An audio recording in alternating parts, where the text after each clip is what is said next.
Bonjour et bienvenue pour une nouvelle vidéo pixel art. Vous allez apprendre à réaliser une maison tirée du jeu Pokémono. Inspirée d'une photo trouvée sur la toile pour le modèle, vous verrez qu'il est aisé de recréer des éléments graphiques avec Azeprite. Rendez-vous après l'intro.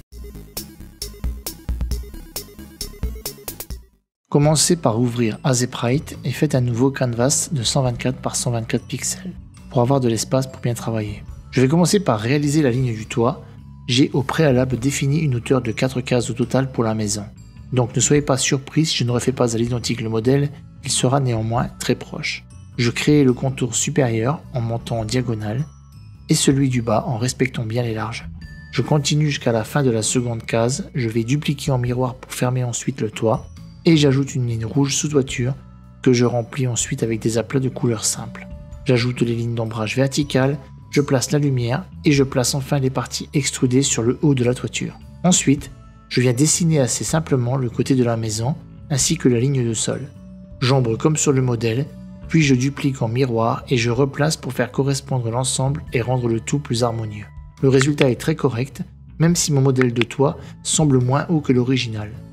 Je colorise de manière rudimentaire l'ensemble, il est vrai que la maison ne fourmille pas de détails. Allez, j'ombre la partie basse de la maison et je dessine les lignes d'ombrage verticales. J'agence un peu le bas pour faire correspondre, puis je sépare par une ligne horizontale et je crée la porte d'entrée en m'inspirant du modèle. Je crée sans contour, je l'emplis avec des couleurs de base, je dessine la fenêtre avec les 3 tons. Je suis obligé de recadrer la porte trop petite pour le coup. En faisant une sélection, je déplace le bloc vers le bas et j'ajoute du relief sur la porte également. Je construis la poignée et j'ombre le dessus de la porte aussi. Seulement, la porte n'est pas encore assez haute. Je vais donc devoir réagencer le tout avec une sélection que je déplace vers le bas. Il ne me reste qu'à faire correspondre les couleurs entre elles. N'oubliez pas de mettre un pixel pour les reflets sur la poignée de porte. Ensuite, il ne reste qu'à ajouter les lignes verticales sur la façade de la maison. Pour la partie du dessus, je commence par ombrer, puis je réalise un contour pour les fenêtres sans oublier de remplir les espaces restés vides. Je sélectionne à nouveau la partie haute, je la déplace légèrement vers le haut aussi pour avoir des fenêtres aux proportions correctes. Je sépare en deux, puis je duplique et place au bon emplacement pour avoir une certaine cohérence dans le positionnement de ces dernières.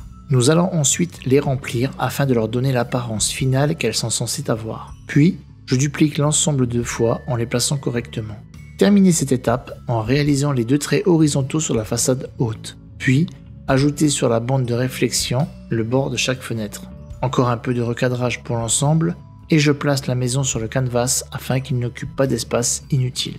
Comme je l'ai prévu, la maison prend bien 4 cases de large sur 4 cases de haut pour un total de 64 pixels. J'ombre ensuite la partie droite du toit et j'en profite pour élargir sur la hauteur le toit puisqu'il me reste de l'espace resté vide.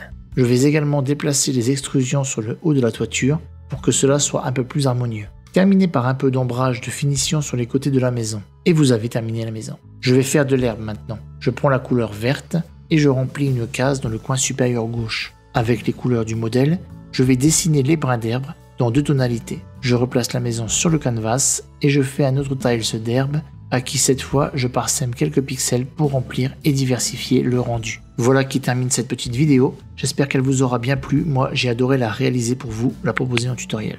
Pour conclure, je vais réaliser sur un nouveau calque un exemple du résultat que vous pouvez obtenir assez simplement avec Azeprite. En tout cas, pour ma part, je tenais à vous remercier, vous êtes de plus en plus nombreux à me suivre. N'hésitez pas à échanger avec moi dans l'espace commentaire. En tout cas, prenez soin de vous et à bientôt pour une nouvelle vidéo tuto. Merci d'avoir regardé cette vidéo, laissez-moi un pouce bleu si elle vous a aidé, abonnez-vous pour en voir d'autres, à bientôt, ciao.